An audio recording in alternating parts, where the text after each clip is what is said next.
Assalamualaikum warahmatullahi wabarakatuh. Saya Arisma Febriani, NIM 1907016042.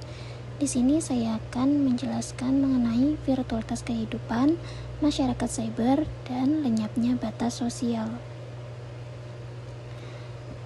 Yang pertama ada virtualitas kehidupan. Menurut Kamus Besar Bahasa Indonesia atau KBBI, virtual adalah tampil atau hadir dalam perangkat lunak komputer, misalnya internet. Sementara virtualitas berarti sesuatu yang berbasis virtual. Hal-hal virtual ada banyak, sebagai contoh game, media sosial, dan lain-lain. Virtual biasanya digunakan untuk mengistilahkan komunikasi lewat dunia maya. Komunikasi tersebut biasanya melalui internet yang menggunakan aplikasi sebagai ruang berinteraksi. Semua akan virtual pada waktunya adalah kalimat yang sering dilontarkan di dekade ini. Hal ini merujuk dalam fenomena berubahnya ruang kehidupan dari fisik menjadi non-fisik. Virtualitas kehidupan atau virtual reality adalah sebuah kumpulan dari berbagai aktivitas yang dilakukan di dunia maya. Hal ini meliputi kirim terima pesan, panggilan suara, panggilan video, berbagi gambar, dan lain-lain. Dalam virtualitas kehidupan, hal yang biasanya dilakukan secara langsung bertemu di dalam suatu ruangan fisik, berubah menjadi bertemu di suatu ruangan atau aplikasi non-fisik. Sebagai contoh, perkuliahan yang biasanya dilakukan secara fisik, ruang nyata, sekarang dilakukan dengan ruang maya atau daring. Hal ini membuat sebagian kehidupan menjadi sepi di dunia nyata, namun ramai di dunia maya. Selanjutnya ada masyarakat cyber. Menurut Malik 2017, masyarakat cyber merupakan istilah bagi para pengguna internet yang secara aktif melakukan interaksi, transaksi, mencari informasi, ataupun kegiatan lainnya secara online.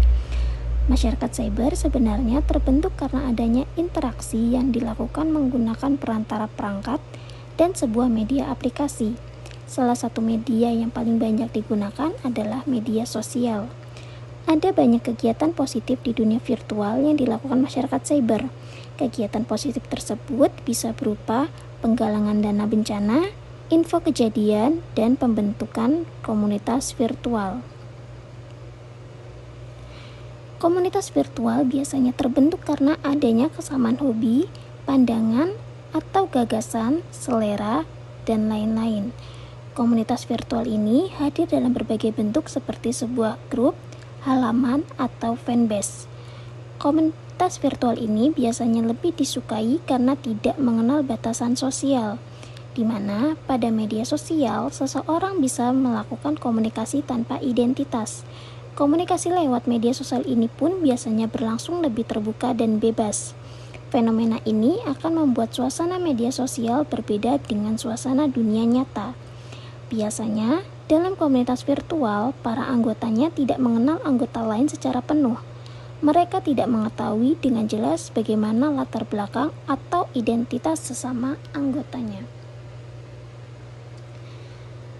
Dikarenakan tidak adanya batasan sosial, maka akan memicu dengan lenyapnya batasan sosial.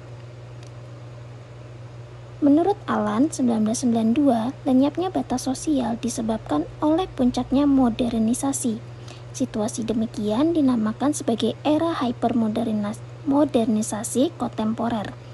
Batas-batas sosial menjadi lenyap karena adanya modernisasi bentuk kehidupan berupa virtualitas kehidupan.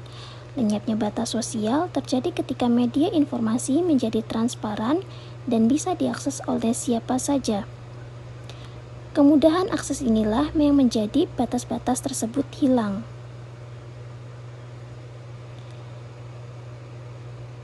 Menurut Piliang, batas-batas yang hilang tersebut diantaranya adalah batasan usia,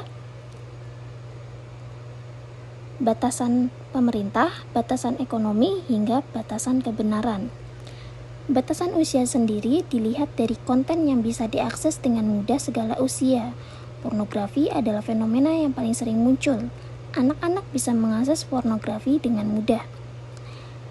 Batasan pemerintah atau organisasi teroris hampir sulit dibedakan, yang mana kebanyakan pemerintah juga melakukan teror kepada masyarakat dengan suatu ketakutan.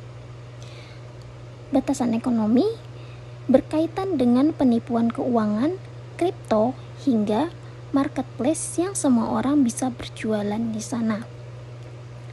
Lalu yang terakhir ada batasan kebenaran. Dengan informasi media yang begitu bebas membuat kebenaran atau kepalsuan sangat sulit dibedakan. Informasi palsu sering disangka kebenaran dengan peran media dan rekayasa opini. Baik, terima kasih. Sekian presentasi dari saya, kurang lebihnya mohon maaf.